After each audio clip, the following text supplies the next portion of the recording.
Alhamdulillahilladzi la tudrikul absar wa huwal latiful khabir. Tabarakalladzi biyadihil mulku wa huwa ala kulli syai'in qadir. Wa asyhadu an la ilaha illallah wahdahu la syarika lahul aliyyul ghafur. Ya'lamu kha'inatal a'yun wa ma tukhfis sudur. Wa asyhadu anna sayyidana wa nabiyyana Muhammadan abduhu wa rasuluhu wa khaliluhu wa safiyuh sallallahu alaihi wa ala alihi al-athhar wa ashabihi al-akhyar wa sallama taslima. Amma ba'du, faqala Allah ta'ala fil Qur'anil azim wa huwa asdaqul qailin. Inna iddatash syuhuri 'inda Allahi 12 syahran fi kitabillah yawma khalaqas samawati wal ardh minha arba'atun hurum fala tazlimu fihinna anfusakum. Wa qala fi ayatin ukhra ya ayyuhalladzina amanu taqullaha wal tanzur nafsum ma qaddamat lighad wattaqullaha innallaha khabirum bima ta'malun. Hadirin hadirat bapak-bapak jamaah salat zuhur yang dimuliakan Allah Subhanahu wa taala.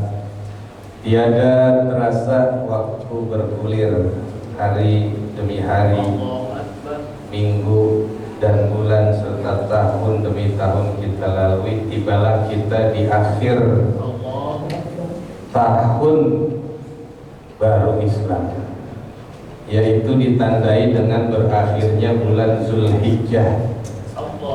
Ini sering kita ingatkan, karena kalau bulan Masehi di kantor ini nggak usah diingetin. Ini bulan apa Pak? Masehinya bulan apa Pak? Bulan apa? Udah gajian belum? Pasti apal kalau bulan Masehi. Cuma yang saya khawatirkan justru bulan Islam yang seringkali barangkali kita di antara kita yang perlu diingatkan. Jadi di saat ini kita sudah ada di akhir tahun Islam. Jadi akhir tahun Islam atau akhir tahun Hijriah. Artinya 1444 Hijriah akan berlalu dan memasukilah kita pada awal tahun 1445 Hijriah yang dikenal dengan awal bulan Muharram. Sekarang udah akhir Pak, nanti tanggal 19 Bapak-bapak libur tuh, liburnya biar tahu diliburin karena 1 Muharram, gitu Pak ya, tahun baru Anggur Islam. Lalu dituntun kita dalam hal tahun mengisi tahun baru Islam ini. Tentu tahun baru Islam dengan tahun baru nasional berbeda. Ya, gemerlap, gegap gempitanya, perayaannya beda.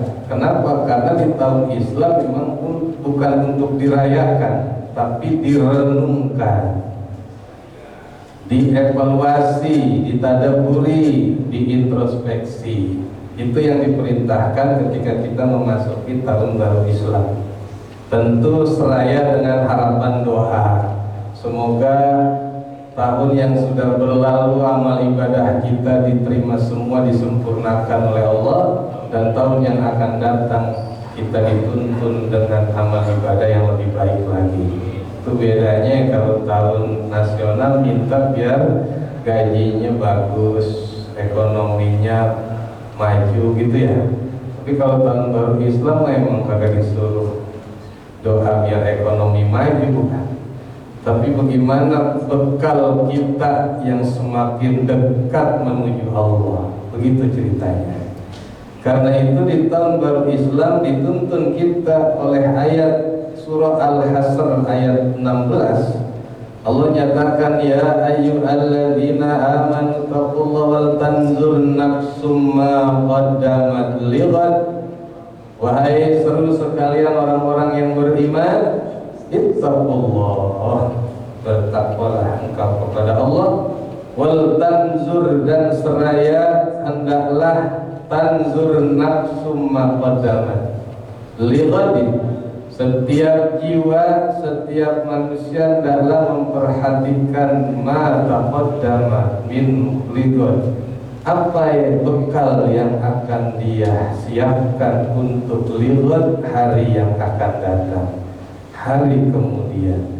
Hari kemudian yang dimaksud berakhirnya hari dunia, maka kita akan menjumpai dengan hari kemudian, artinya hari akhirat. Jadi disuruh merenung kita, berapa bekal kita udah siap belum? Karena pada hakikatnya ketika pergantian tahun tuh, seorang Abu Nuwas atau Abu Nawas, nama aslinya Abdurrahman As-Sakhr, dijulukin Abu Nawas itu karena dia punya rambut berkuncir di belakangnya. Ada kuncir di belakangnya, orang julukin Nuwas atau Nawas. Sekilas memang Abu Nawas agak lucu orangnya, tapi banyak kalam hikmah, kalam pelajaran penting yang bisa kita ambil sebagai pedoman hidup. Beliau tuh kalau begitu akhir hari berganti, maghrib masuk malam, itu udah pergantian hari, beliau selalu berkata, Fa umri nakisun fi kulli yaumin fadzambi zaidun kaifa ihtimali ilahi las tulir. Ada yang apa? Si'ala wala aqwa ala naril jahimi fahabli batan waghfir dunubi fa innaka ghafiru dzambil azimi. Ada tambahannya, wa umri nakisun, kata Abu Nawas, dan umurku nakisun bi kulli yaum, selalu berkurang dan berkurang setiap hari. Jadi pada hakikatnya kalau hari berlalu, umur kita akan berkurang terus, Pak, bukan nambah. Hari ini selesai, besok ganti Selasa, umur kita hilang lagi, habis satu hari habis, berarti sisanya saldonya tinggal dikit. Kata Abu Nuwas begitu, dan memang kenyataannya begitu. Sedangkan fadzambi zaidun kaifa ihtimali, umur semakin berkurang, kesempatan semakin terbatas, sedangkan wazambi zaidun, dosa kita semakin tambah. Kaifa ihtimali, bagaimana cara menimbangnya? Umur semakin berkurang, kesempatan terbatas, sedangkan dosa tambah. Nah, ini kan nimbangnya susah. Kalau umurnya tambah banyak, sisanya tambah banyak, dosa itu bertambah, kira-kira masih imbang lah, karena kesempatannya masih banyak. Tapi kesempatan terbatas, sementara dosa-dosa pasti nambah terus. Bagaimana kaifah ihtimal? Bagaimana cara mempertimbangkan? Karena itu untungnya kita menjadi umat Nabi Muhammad SAW, diberikan banyak kemudahan dalam hal menutup kesalahan-kesalahan kita di hadapan Allah. Banyak puasa-puasa sunnah, ya, di akhir tahun kita berdoa kepada Allah. Akhir tahun itu nih Pak, hari Selasa nih kita berdoa Pak habis asar. Itu akhir tahun, namanya doa akhir tahun. Doa datu kita nanti masuk waktu maghrib, doa awal tahun. Karena dapat penjelasan dari hadis Nabi, siapa man qala, siapa berdoa awal muharram, di permulaan malam tahun baru Islam. Jadi habis maghrib, kemudian dia berdoa, doanya banyak Pak, Bapak bisa cari melalui HP Bapak itu doa awal tahun, doa akhir tahun. Tapi di sini dijelaskan, siapa yang sempat berdoa di awal tahun Muharram, awal tahun baru, yaitu malam 1 Muharram, Jadi malam 1 Muharram itu semua malam mulia, bukan malam serem. Karena di kampung-kampung kadang malam 1 Suro jadi serem ya Pak ya, karena ada filmnya. Malam 1 Suro, kuburan terbelah, keluar demitnya, wah jadi serem. Malam 1 Suro nyuci pusaka jadi serem Pak. Padahal mestinya malam 1 awal Muharram itu malam kemuliaan. Diberikan kesempatan siapa yang berdoa di awal tahun pada malam 1 Muharram, maka dikatakan dalam hadis qala as-syaitanu ayisna minhu. Begitu selesai doa, setan itu ngedumel, ngerundel ya di dalam hati begini, ayisna minhu. Kata setan, percuma saya yang paling frustasi sepanjang hidupnya di awal tahun Muharram, tahun Islam, ada hamba Allah yang penuh dengan dosa, mengakui dosanya, kemudian dia berdoa kepada Allah, setan frustasi. Kata setan, ayisna minhu, dia sudah bikin saya frustasi nih orang. Kenapa? Setahun penuh saya goda dengan berbagai macam dosa, berbagai macam bujuk rayu setan. Dia terpancing dan mengikuti hawa nafsu setan. Begitu di awal tahun baru dia berdoa, gugur semua dosa-dosanya. Keutamaan malam 1 Suro, bukan serem, bukan menakutkan, bukan, justru ini kesempatan keutamaan buat kita.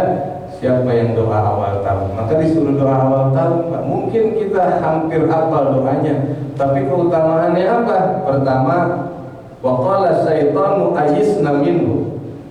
Berkata setan, wah ini orang bikin saya frustasi, saya goda dia setahun, nurut dengan godaanku, terjebak dengan godaanku, tapi begitu di akhir, di awal tahun dia berdoa, gugur semua dosa-dosanya.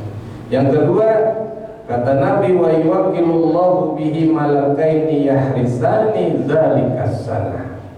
Begitu dia selesai berdoa, maka Allah mendampingi kepadanya 2 malaikat yahrisani dzalikas sanah. Tugas malaikat ini, tolong kata Allah Ta'ala, kawal ini orang, jaga dia. Ihris, yahrisani, tugasnya hirosah, dia menjaga, mengawal terus, sehingga dia tidak tergelincir dengan dosa-dosa besar. Kata Allah, selesai doa didampingi oleh 2 malaikat setiap orang yang berdoa. Kata Allah, uhrus zalikasan, zuhrus abdi zalikasan. Tolong malaikat jaga ini hambaku sampai tahun yang akan datang dia terjaga dari melakukan dosa-dosa besar. Hadirin jamaah Bapak sekalian yang dimuliakan Allah Subhanahu wa taala. Jadi kita disuruh muhasabah, memperbaiki diri, introspeksi berapa banyak dosa kita, karena dosa itu cabangnya 2 nih Pak. Pertama dosa kepada Allah, yang kedua dosa kepada sesama. Kalau dosa kepada Allah solusinya agak gampang, bukan berarti gampangin, agak gampang aja. Karena Allah menyatakan innallaha yaghfiru ayyushraka bihi wa yaghfiru ma duna dzalika liman yasha. Sungguhnya Allah Subhanahu wa taala mengampuni dosa asalkan tidak berbuat musyrik. Tidak berbuat musyrik Pak. Apa itu kemusyrikan? Yaitu mencari atau mengakui akan kekuatan di luar kekuatan Allah. Padahal di luar kekuatan Allah la yadurru wa la yanfa. Tidak bisa membuat seseorang celaka, merugikan, tidak juga bisa mendapatkan kemanfaatan. Yang bisa membuat orang kerugian adalah dan memberi kemanfaat hanya Allah.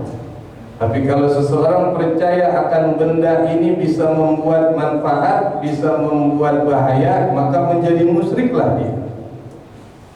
Jalan di lewat puhunan yang umurnya 500 tahun, kalau enggak permisi, kalau enggak numpang lewat, anak babi mau jalan, kalau enggak begitu katanya bisa cilaka. musyrik aja. Ya lebih modern lagi, kalau nggak punya duit bisa mati. Nah itu juga bisa Pak, kemusyrikan. Karena sebenarnya yang bikin mati bukan duit, kan gitu ya. Itu lebih modern. Kalau yang kuno-kuno zaman dulu lewat harus pamit, lewat tempat gelap, misi-misi, numpang lewat, sampai kadang-kadang kita mau kencing di kebun. Biasanya ngomong gimana Pak? Misi-misi, anak babi mau kencing, biasanya begitu, biar kagak diganggu. Masya Allah, ini kemusyrikan. Ya, kecuali perbuatan itu semua dosa ada peluang dihapus oleh Allah. Seberapa besar pun dosanya, Masya Allah. Maaf, mungkin perzinahan, perjudian, pembunuhan, pencurian, penggelapan, itu dosa semua, tapi ada peluang untuk dihapuskan dosanya dengan cara 3 jalan. Yang pertama adalah iqla anizunub, lepas tuh perbuatan dosa kita, tinggalin. Kalau masih ada yang nyangkut di badan, baju, hasil dari perbuatan haram, dari mencuri, bajunya harus dilepas, jangan dipakai terus. Kalau masih dipakai, masih belum dihapus dosanya, lepas itu semua. Kendaraan barangkali dari hasil yang tidak benar, salah jalan, lepas tuh kendaraan, maka tobatnya diterima. Yang kedua, an-nazmu an zambi masalah, yaitu menyesali atas segala perbuatan yang telah lalu dia lakukan. Kalau tanpa penyesalan, tobatnya nggak diterima. Dan yang ketiga adalah berjanji terpatri dalam diri tidak akan jatuh kepada dosa yang sama, kepada lubang yang sama. Selesai dosanya dihapus, tobatnya diterima. Tapi kalau dosa antar sesama, dosa ghibah, menggunjing, membicarakan kejelekan orang di grup,